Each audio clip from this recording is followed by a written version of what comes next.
Na rodovia 67, em uma paisagem monótona e plana de Florence, no Colorado, fica a Administrative Maximum Florence, a única prisão supermax dos Estados Unidos da América.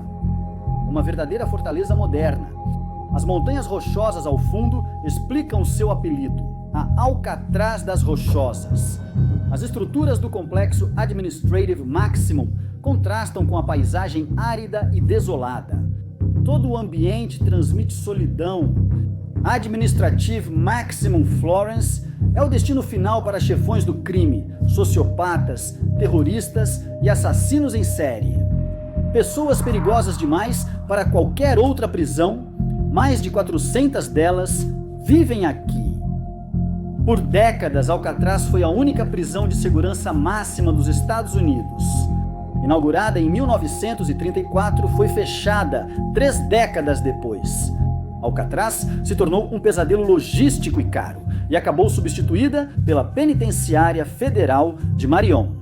Em 22 de outubro de 1983, membros da Irmandade Ariana, uma das gangues prisionais mais poderosas do país, mataram 2 agentes penitenciários a facadas, em ataques separados no mesmo dia.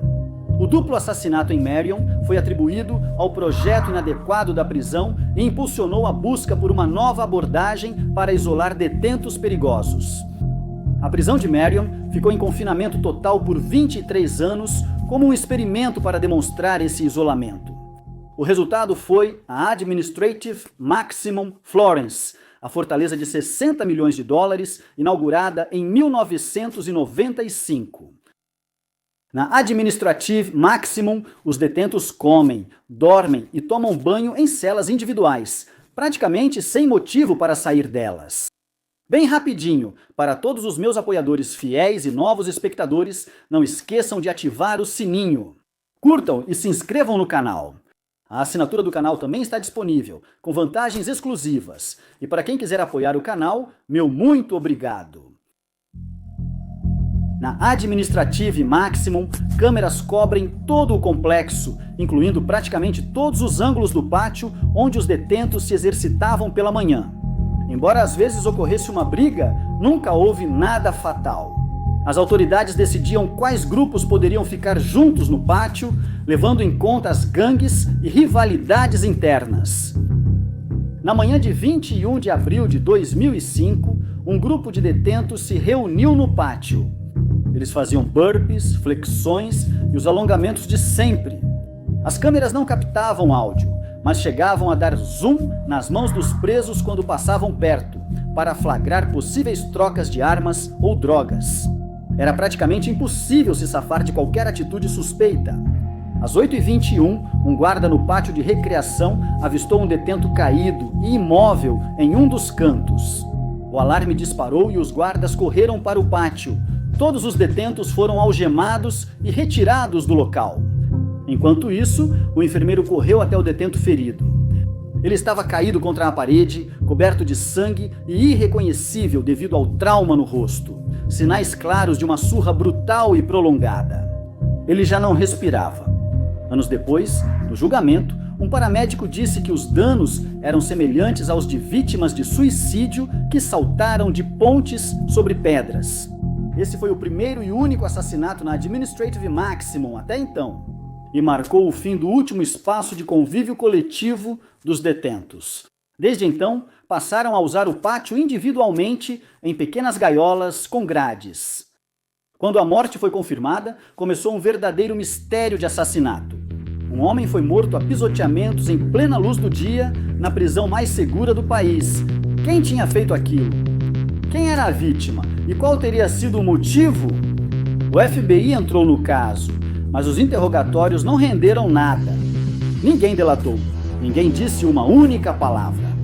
Para os detentos, falar com o FBI significava assinar a própria sentença de morte. Naquele dia, os agentes perceberam um clima estranho de cooperação entre os presos.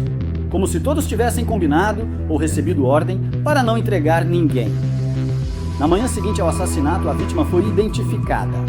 Uma conferência de presos apontou Manuel Tati Torres como o homem desaparecido.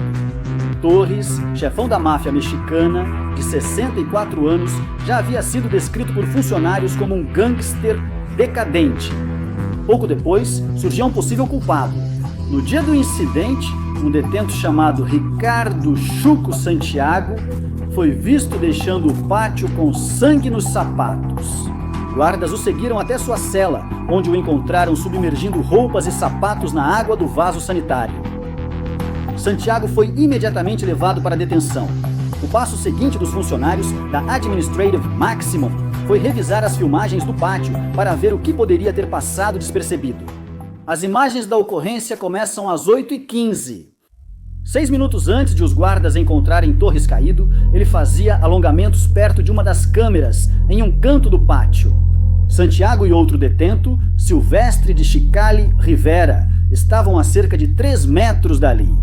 Rivera balançava os braços como um moinho, parecendo se aquecer para um treino. Santiago, então, se aproximou de Torres sozinho. Torres pareceu estender a mão para cumprimentá-lo, mas antes que pudesse reagir, Santiago avançou de repente e desferiu um soco. O golpe empurrou Torres para trás, exatamente debaixo da câmera.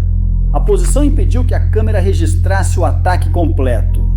Rivera e Santiago agrediram Tati com socos e chutes por cerca de 2 minutos. Santiago voltou ao enquadramento da câmera para beber água. Os outros detentos se mantiveram afastados e continuaram seus exercícios. Voltando, a filmagem mostrou que instantes antes, Rivera e Santiago haviam circulado pelo pátio conversando sobre outros presos antes do ataque, provavelmente os avisando do que aconteceria. Naquele dia, 8 membros da máfia estavam no pátio. Uma tatuagem de mão preta em cada mão indicava que o detento já tinha feito seu nome, geralmente matando alguém. 4 minutos após o ataque, o alarme tocou. Os guardas chegaram e Torres já estava morto. As investigações posteriores revelaram que, curiosamente, Santiago e Torres já haviam treinado juntos antes e pareciam ser amigos. Rivera tinha chegado apenas algumas semanas antes do crime e quase não conhecia Torres. Um dia após o assassinato, já havia uma vítima e 2 suspeitos identificados. E era evidente que todos os envolvidos pertenciam à máfia mexicana. A máfia mexicana surgiu em 1957, em um centro juvenil perto de São Francisco, criada por Luiz Flores, de 16 anos, de Los Angeles. A ideia era formar uma coalizão das gangues mexicanas mais violentas. Quanto mais agressivas, melhor. A gangue logo se espalhou pelo sistema prisional da Califórnia, seguida por mais assassinatos dentro das prisões. La M, como ficou conhecida, também recrutava ativamente nas ruas quando seus membros eram libertados. Assim como o nome, a estrutura e as regras imitavam a máfia italiana. Isso incluía manter o grupo pequeno e seguir os códigos clássicos do crime organizado, como jamais delatar, e entrar apenas com sangue, sair apenas com sangue. Nos anos 90, a gangue enfrentou processos e condenações sob a lei das organizações corruptas e influenciadas pelo crime. Para tentar enfraquecê-los, o governo enviou os membros para diferentes regiões do país, dificultando comunicação e conspirações. Mas isso acabou ajudando a criar células espalhadas pelos Estados Unidos. Com poucas informações sobre a gangue, os investigadores recorreram ao Departamento de Polícia de Los Angeles, que conhecia melhor La M. Eles descobriram que, em 97, uma grande operação contra a máfia de Los Angeles prendeu 27 pessoas. Entre elas estava Manuel Tati Torres. Torres já era um membro de alto escalão na época e quando foi sentenciado em 99, já estava na casa dos 50 anos. Ele foi condenado a 13 anos em Lompoc, onde rapidamente assumiu o controle do pátio. Quando as autoridades perceberam sua verdadeira influência, o transferiram para a Administrative Maximum. Quanto aos assassinos de Torres, Rivera era um assaltante de banco de 47 anos, preso desde os 21. Ele era associado à La M, mas ainda não era membro oficial e nunca havia sido condenado por homicídio antes. Santiago, reincidente desde jovem, foi enviado para a Administrative Maximum após um assassinato em 1989. Ele cometeu esse crime em Lompoc para ser aceito na La M. O Departamento de Polícia de Los Angeles divulgava listas de desertores e membros no programa de proteção a testemunhas. Para saber mais sobre Torres, os investigadores viajaram pelo país entrevistando ex-membros.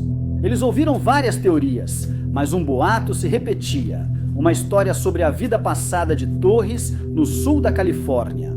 Torres era um veterano que usava seus soldados para coletar impostos e resolver os trabalhos sujos. Mas, tomado pela ganância, mandou matar outro mafioso para também cobrar impostos em seu território. Matar outro membro da máfia era uma violação mortal. A informação levou anos para chegar à liderança do grupo. Quando finalmente chegou, Torres foi condenado à morte e colocado em uma lista de execuções autorizadas. A LAM levava anos para aprovar esses assassinatos. Mas uma vez que a violação de Torres chegou aos chefes, seu destino estava selado. O momento exato não importava. Além disso, a LAM era conhecida por usar métodos extremos para comunicar essas mensagens. Assim, entende-se que Torres foi morto em 2005 por algo que havia feito nos anos 90. A chegada oportuna de Rivera, a Administrative Maximum, semanas antes do assassinato, o tornou o mensageiro ideal, com a mensagem de autorização para eliminar Torres destinada a Santiago. Santiago era chamado pelas autoridades de torpedo, gíria usada para quem executa ordens da LAM dentro da prisão. E o curioso é que, para isso, eles não precisariam de aprovação dos líderes na Administrative Maximum. E naquele período, havia 2 chefes da máfia mexicana presos lá: Rubén Cavaleiro Alcastro e Adolfo Campeão Reynoso. Se tudo isso fosse verdade e comprovável, desde Torres violando o código até a ordem para matá-lo, a chegada de Rivera e a suposta aprovação dos líderes tornariam o caso simples e direto. Mas, para os investigadores, nada disso acabaria fazendo muita diferença. O julgamento de Rivera só começaria 10 anos depois. Toda a relação com a máfia mexicana e o passado de Torres foi ignorada no processo. O argumento era de que isso adicionaria complexidade desnecessária, já que existiam gravações claras do assassinato. Rivera já tinha quase 15 anos de prisão nas costas e Santiago cumpria pena perpétua. O governo queria enviar um aviso às gangues: parem de cometer assassinatos dentro das prisões. A única forma de puni-los seria buscar a pena de morte. A defesa de Rivera optou por insistir em uma versão em que Torres era o verdadeiro vilão. Rivera alegou que, logo após chegar à Administrative Maximum, Torres passou a guardar rancor dele. Rivera dizia não saber exatamente o motivo, mas tinha um palpite. Na prisão anterior, Rivera havia se aproximado de caras que Torres detestava, incluindo alguém que queria vê-lo morto. Rivera admitiu essas conexões já no primeiro dia no novo pátio. Torres ainda tinha bastante influência ali, o suficiente para mandar matar alguém. E já tinha feito isso em outras prisões. Arcádio Pérez, assassino da máfia mexicana condenado a perpétua por 2 homicídios na prisão, testemunhou que Torres ordenou que ele matasse Rivera, amigo próximo e ex-companheiro de cela, alguém que era apenas associado, não membro da LAM. Nesse caso, o assassinato nem precisaria de aval dos chefes. Segundo Pérez, Torres mandou que ele matasse Rivera porque ele havia sido desrespeitoso e que, se não obedecesse, sofreria o mesmo destino. A defesa também alegou que Santiago havia se oferecido para ajudar Rivera a sair da Irmandade, o que explicaria sua participação. As investigações confirmaram que Torres usou o interfone para perguntar onde Rivera estava. Ele foi até lá e acabou morto, como se acreditasse que Rivera tinha algo importante para lhe contar. Após um dia de deliberação, as imagens do pátio foram comparadas com a versão de Rivera. Era ele ou eu. O júri deu seu veredito: culpado. Rivera foi condenado à prisão perpétua, sem possibilidade de liberdade condicional. Santiago recebeu uma sentença semelhante em 2016. O fator decisivo, a duração do ataque. Rivera alegou legítima defesa, mas o que o júri viu nas imagens de segurança foram golpes demais, aplicados mesmo depois de a suposta ameaça estar claramente incapacitada. Hoje, esse assassinato é um dos poucos já ocorridos na instituição de Ponta Criada, justamente para evitar esse tipo de crime. Uma história sobre códigos de gangues e sobre a mentalidade dos mais incorrigíveis detentos dos Estados Unidos.